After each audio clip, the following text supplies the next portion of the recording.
वाली बहू। लीलावती, अरे ओ लीलावती, कहाँ हो तुम? क्या हो गया, क्यों चिल्ला रहे हो? यही तो हूँ, और कहाँ जाऊंगी? मुझे ऑफिस जाना है, नाश्ता कहाँ है? अरे आपको नाश्ता चाहिए तो नौकरों से मांग लीजिए, मेरा नाम क्यों चिल्लाते रहते हैं? घर में नौकर चाकर है तो इसका ये मतलब है कि मैं तुम्हें बुलाऊं ही ना? मुझे लगा था मैंने तुमसे शादी करी है, पर अब एहसास हो रहा है शायद मेरी शादी नौकरों से हुई है। आप ना बहुत जज्बाती हो जाते हो। मैं बस इसलिए कह रही थी क्योंकि मैं किसी और काम में बिजी थी। रुकिए, नाश्ता लगाती हूँ। लीलावती ने अपने पति हरिओम के लिए नाश्ता लगाया और तब तक उनकी लाडली बेटी पायल भी सोकर उठ गई।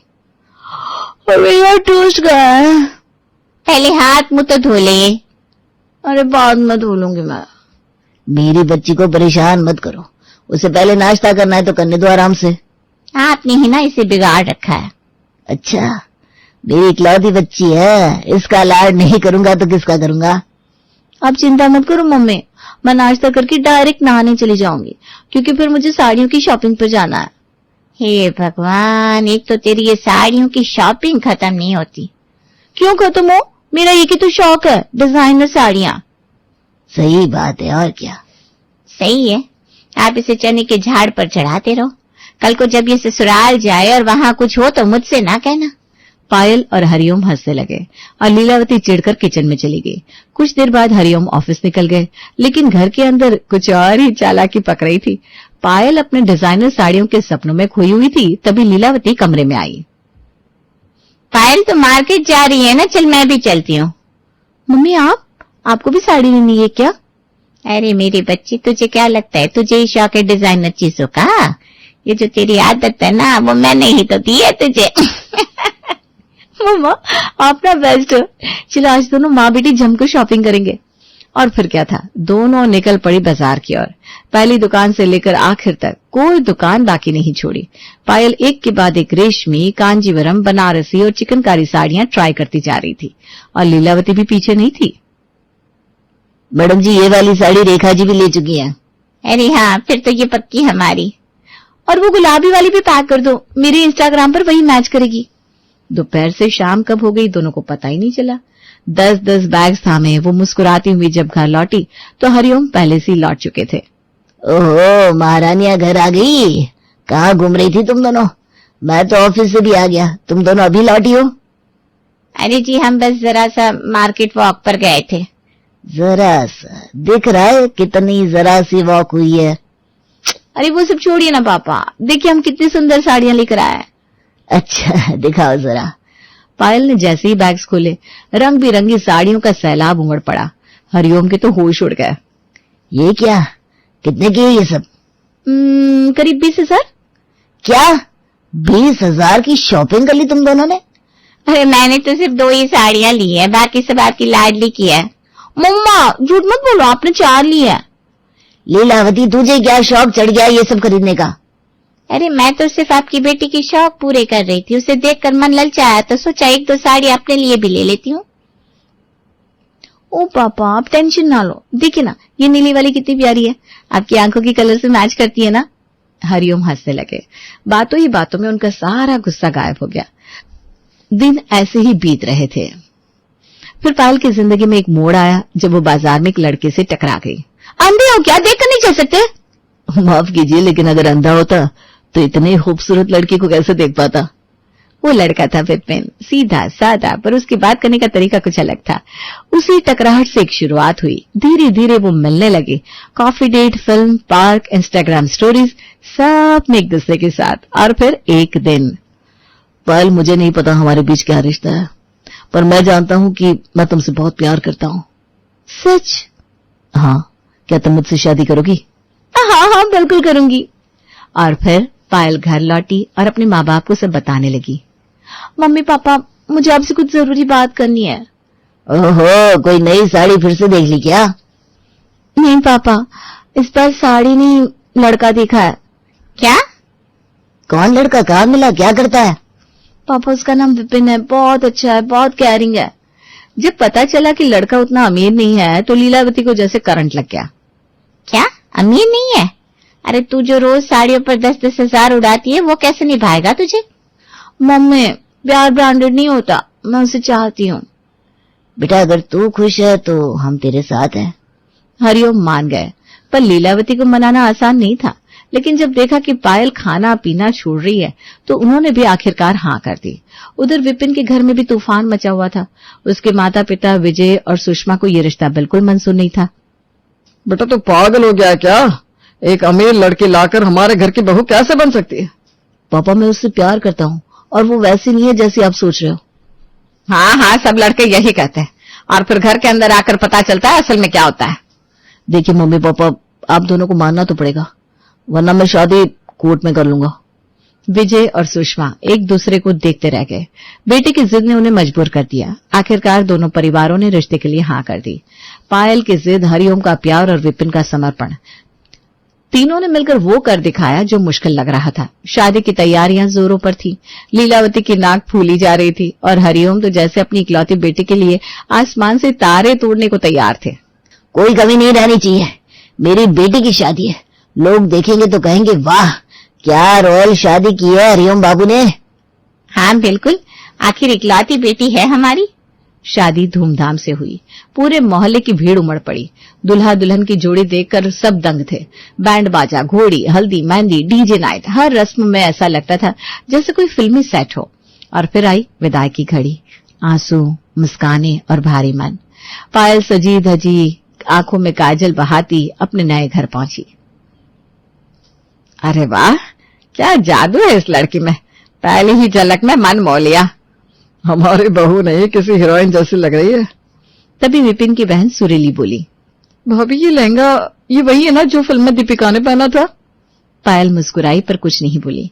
हालांकि मन ही मन लड्डू फूट रहे थे। अगली सुबह नई बहू ने पहली बार अपनी अलमारी खोली और उसमें से निकाली अपनी खास बनारसी साड़ी, जिसमें सुनहरी जरी, पिंक बेस और मोतियों की कढ़ाई थी। हे भगवान, ये साड़ी! भाभी ये तो मुझे इंस्टाग्राम पर किसी सेलिब्रिटी ने पहनी थी ऐसा याद आ रहा है। हम तो कभी ऐसी चीजें टीवी में देखते थे, अब हमारे घर में आया भाई। पूरा परिवार बहू की पसंद और रॉयल स्टाइल देखकर मंत्रमुग्ध था। पायल खुद को किसी रानी से कम नहीं समझ रही थी। अगले दिन मोहल्ले की चर्चित और तेज जुबान वाली औरत रेशमा आधम की। अरे बहू कैसी हो, बहुत नाम सुना है तुम्हारा, जरा हमें भी दर्शन दो। अरे रेशमा जी आइए आइए बैठिए।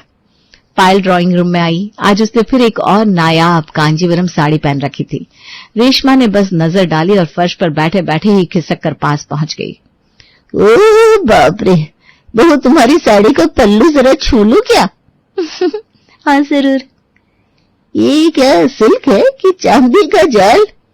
मम्मी के साथ लखनऊ से ली थी, सिर्फ 15,000 की है। रेशमा का मुंह खुला का खुला रह गया। 15,000? हम तो 1000 से ऊपर की सोच भी नहीं सकते। सुषमा जी आप तो कमाल कर गई, इतनी महंगी साड़ी पहनने वाली बहू ले आई। रेशमा आंटी अब नजर ना लगाओ। सब जोर जोर से हंसने लगे। सुषमा ने गर्व से गर्दन ऊंची कर ली। अरे ये मैं नहीं लाई, मेरा बेटा लेकर आया है बहू, और सच कहूं तो अब लगता है कि किस्मत खुद चलकर घर आई है। पायल मुस्कुराई। हालांकि अब उसके मन में थोड़ा गुरूर भरने लगा था। फिर अगले दिन सुषमा ने पायल से कहा, चलो बहू आज बाजार चलते हैं, कुछ किराने का सामान लेना है। जी मम्मी जी अभी आती हूँ, बस वो ब्लू चिकनकारी साड़ी पहन लेती हूँ, मार्केट के लिए परफेक्ट है। साड़ी, चूड़ियां, पर्स, परफ्यूम, पायल तैयार होकर मानो रेड कारपेट पर निकल पड़ी हो। बाजार में पहुंची थी कि मोहल्ले की 3 औरतें सामने आ गई। अरे देखो देखो, वही है ना विजय बाबू की बहू? हाँ वही जिसकी साड़ियों की बात पूरे मोहल्ले में हो रही है। बहन जी नमस्ते, आपका स्टाइल देखकर हमारा मोहल्ला ही चमक गया है। पायल शर्मा कर मुस्कुराई और सुषमा का सीना और चौड़ा हो गया। पहले लोग हमारे घर को पूछते नहीं थे, अब हमारी बहू ने फेमस कर दिया हमें। जब दोनों घर लौटी तो वहां गेस्ट पहले से ही बैठे थे। हल्की फुल्की बातचीत के बाद सुषमा ने पायल से कहा, बहू जरा चाय बना के लाओ, मेहमान बैठे हैं ना। अभी लाती हूँ मम्मी जी। जैसे ही पायल किचन की ओर गई, गेस्ट बोले, अरे वाह, आपकी बहू तो कमाल की सुंदर है। देखिए उसकी ये साड़ी, मेरी बीवी बिना ऐसी साड़ी के लिए तरसती है। आपके तो भाग्य खुल गया, ऐसी मॉडल जैसी बहू मिल गई। हाँ बस बेटा खुद पसंद कर कर लाया है। मुझे भी भाभी चाहिए थी पर मॉडल बोनस में मिल गई। पायल जो किचन से ट्रे में चाय लेकर आ रही थी, ये सारी बातें सुन चुकी थी। उसके चेहरे पर अब घमंड है और अकड़ साफ उभर रही थी। पायल अब एक बदली हुई पायल थी। शादी के बाद का शुरुआती प्यार, तारीफों की बौछार और अपनी साड़ियों की वजह से मिली शोहरत ने उसके अंदर घमंड भर दिया था। वो अब हर पल खुद को किसी रॉयल प्रिंसेस से कम नहीं समझती थी। एक दिन वो मोबाइल लेकर बालकनी में आई और अपनी माँ को कॉल लगाया। मम्मी, आपको पता है, यहाँ से मेरी तारीफ करते नहीं थकते। कहते हैं ऐसी बहू तो किसी के घर नहीं आई। मेरी साड़ियों के चर्चे पूरे मोहल्ले में हो रहे हैं। अरे तू है ही ऐसी, आखिर अमीर बाप की बेटी है। इन मिडिल क्लास वालों के बीच जाएगी तो तू चमकेगी ही ना बेटा। सच मम्मी, मुझे तो लगता है ये लोग मुझे देवी समझते हैं, और समझे भी क्यों ना, मैंने कोई मामूली चीज नहीं पहन रखी। माँ बेटी दोनों ने ठहाका लगाया। पायल के घमंड को जैसे पेट्रोल मिल गया। अब जब भी कोई तारीफ करता उसका जवाब होता, अरे 15-20 हजार की साड़ी ऐसी होती है, आपने शायद ऐसी साड़ी देखी नहीं होगी। दिल्ली फैशन हाउस की है। मैं ना हमेशा यूनिक चीजें पहनती हूँ जो सबको याद रह जाए। लेकिन वक्त का पहिया रुका नहीं। दिन बीते, तारीफें थमी और वही पुरानी साड़ियां अब अलमारी से बार बार बाहर आने लगी। पायल को अब महसूस हुआ कि अब उसके पास कोई नई साड़ी बची ही नहीं। ये सब तो पहन चुकी हूँ, अब कुछ बचा ही नहीं, मेरी तो इमेज खराब हो जाएगी। उसने गुस्से में पल्ला झटका और कमरे से बाहर आई। विपिन, मुझे शॉपिंग पे चलना है, मुझे 2-3 नई साड़ियां लेनी है। अभी? लेकिन पायल, तुम्हारे पास तो पहले से बहुत सारी है। हाँ, वो पुरानी हो चुकी है, मैं रोज वही कैसे पहन सकती हूँ? मोहल्ले में मेरी एक इज्जत बन चुकी है। पायल देखो, बात को समझो। मैं तुम्हारे पापा जितना अमीर नहीं हूँ। मैं 1-1 रुपया जोड़कर घर चलाता हूँ। अगर 500-600 वाली साड़ी चाहिए तो ठीक है, वरना मैं तो नहीं दिला पाऊंगा। पायल की आंखों में आग से जल उठी। वो खड़ी हो गई जैसे रणभूमि में उतरने जा रही हो। क्या? 500 की साड़ी मैं पहनूंगी? वो सस्ते कपड़े? सब हंसेंगे मुझ पर। मेरी कोई इज्जत है। तो उस इज्जत के लिए मैं अपनी हालत बिगाड़ लूं? पायल, घर चलाना आसान नहीं है। ये रईसी की आदतें छोड़नी होगी तुम्हें। बहस लंबी चली, कोई हल नहीं निकला। पायल चुप हो गई, लेकिन अंदर से उबलती रही। उसने अपनी अलमारी खोली, पुराने गहनों की डिब्बी निकाली, गुल्लक फोड़ी और धीरे धीरे अपनी सेविंग्स गिनने लगी। जो होगा दिखा जाएगा, लेकिन मैं अपनी इमेज गिरने नहीं दूंगी। उसने अपनी पूरी सेविंग्स एक डिजाइनर साड़ी में झोंक दी। अगले दिन जब वो साड़ी पहनकर आई तो सब फिर से तारीफों में लग गए। पायल, ये नई साड़ी कहां से आई? मैंने तो पैसे नहीं दिए थे। अपनी सेविंग से लिए। किसी के सामने बेइज्जती बर्दाश्त नहीं कर सकती मैं। सभी पैसे साड़ी पर उड़ा दिए? जरा सोचती तो सही, कल को कोई जरूरत पड़ी तो क्या करोगी? विवाद फिर शुरू हुआ, बहस, खींचातानी, लेकिन ना कोई हल ना कोई समझदारी। फिर एक दिन एक शादी का न्योता आया। अरे सब सुनो, शर्मा जी की बेटी की शादी है, पूरे परिवार को इनविटेशन है। सब एक्साइटेड थे, लेकिन पायल के चेहरे की रंगत उड़ गई। वो जानती थी अब उसके पास पहनने को कुछ नया नहीं था, सेविंग्स भी नहीं बची थी। रात को वो करवटें बदलती रही, तभी उसकी नजर पड़ी सुषमा की खुली तिजोरी पर। कुछ देर वो देखती रही। दिल धड़क रहा था, मन में द्वंद चल रहा था, लेकिन शौक ने विवेक पर जीत हासिल कर ली। थोड़े ही तो पैसे हैं, वापस रख दूंगी, अभी इज्जत जरूरी है। उसने धीरे से तिजोरी से कुछ नोट निकाले, आंखें बंद की और अपने कमरे में लौट आई। वो अपने शौक के लिए चोर बन गई थी। अगले ही दिन पायल मुस्कुराती हुई एक नई डिजाइनर साड़ी पहनकर घर लौटी। चेहरा चमक रहा था और चाल में वही पुराना घमंड लौट आया था, जैसे उसे फिर से अपनी रानी वाली इमेज पाली हो। अरे भाभी, ये कौन सी नई साड़ी है? बड़ी कमाल की लग रही है, कहां से लाई है? ले आई बस। तभी वहां से विपिन गुजरा और उसकी नजर पायल की साड़ी पर गई। ये साड़ी कहां से आई पायल? मैंने तो कोई पैसे नहीं दिए। वो मैं। तभी सुषमा की आवाज आई। अरे सुनो सब लोग, मेरी तिजोरी से पैसे गायब है, लगता है किसी ने पैसे उठा लिए। पायल के चेहरे का रंग उड़ गया, गला सूखने लगा और होठ कांपने लगे। उसकी नजरें झुक गई। पायल, क्या बात है, तुम कुछ छुपा रही हो क्या? मम्मी जी, मैंने बस वो। मतलब तूने चोरियां शुरू कर दी? बहू बनकर आई थी या जेब कतरी? पायल, तुम्हें शर्म नहीं आई? सिर्फ एक इमेज बनाए रखने के लिए तुम चोरी करोगी? मैं मजबूर थी विपिन, सब मेरी तारीफ करते थे, सब कहते थे मैं अलग हूँ। अगर मैं सस्ती साड़ी पहनती तो मेरी हंसी उठती। अरे तो उड़ने देती। क्या इज्जत इतनी सस्ती होती है कि उसे दूसरों की नजरों से तोड़ना पड़े? तुमने मुझे शर्मिंदा कर दिया। पायल फूट फूट कर रोने लगी। माफ कर दो मुझे, मुझसे गलती हो गई। मैं वादा करती हूँ अब ऐसा कभी नहीं करूंगी। नहीं पायल, अब नहीं। कुछ दिनों के लिए तुम मायके चली जाओ, मुझे थोड़ी दूरी चाहिए। बहुत गुस्सा आ रहा है तुम्हारे ऊपर। पायल सर झुकाकर अपने कमरे में चली गई और बैग लेकर मायके के लिए निकल गई। मायके पहुंचते ही पायल को लगा जैसे एक पुरानी जगह ने उसे फिर से गले लगा लिया हो। मम्मी कुछ नई साड़ियां चाहिए थी, आपसे लेने आई हूँ। अबे पगली हो गई है क्या? शादी हो गई है तेरी? अब ये सब बातें शोभा नहीं देती। पायल, हम नहीं चाहते कि दामाद जी को बुरा लगे। अब तुम्हें अपने ससुराल के अनुसार जीना होगा। पायल का चेहरा उतर गया। उसने बहुत मिन्नतें की पर लीलावती और हरिओम नहीं माने। 2 दिन बाद जब वो मायके से लौट रही थी तो उसकी नजर एक बोर्ड पर पड़ी, designer saris on rent, ₹399 only. Payal की आंखों में चमक आ गई। अगर खरीद नहीं सकती तो किराए पर ही सही, इमेज तो बनी रहेगी। उसने झटपट दुकान में जाकर एक चमचमाती डिजाइनर साड़ी किराए पर ले ली। वाह पायल, तू तो फिर से रानी बन गई।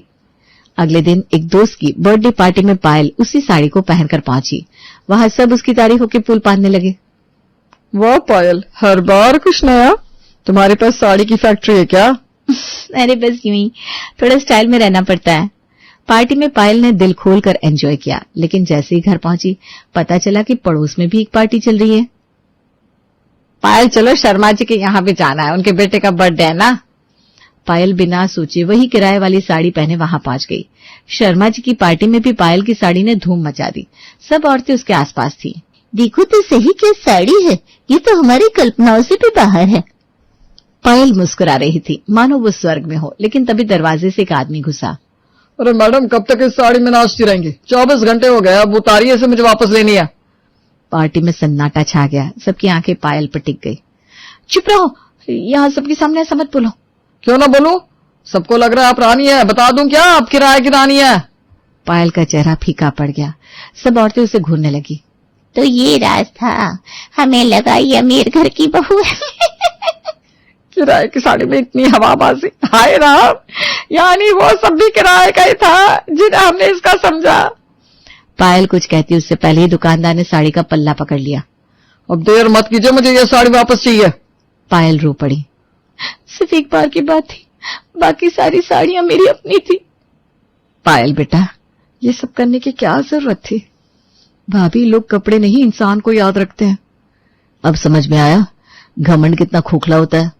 हाँ, मैंने सब गंवा दिया। मैं बस चाहती थी लोग मुझे सराहे, लेकिन मैं भूल गई कि सच्ची इज्जत पैसे से नहीं इंसानियत से मिलती है। चलो अब रोना बंद करो।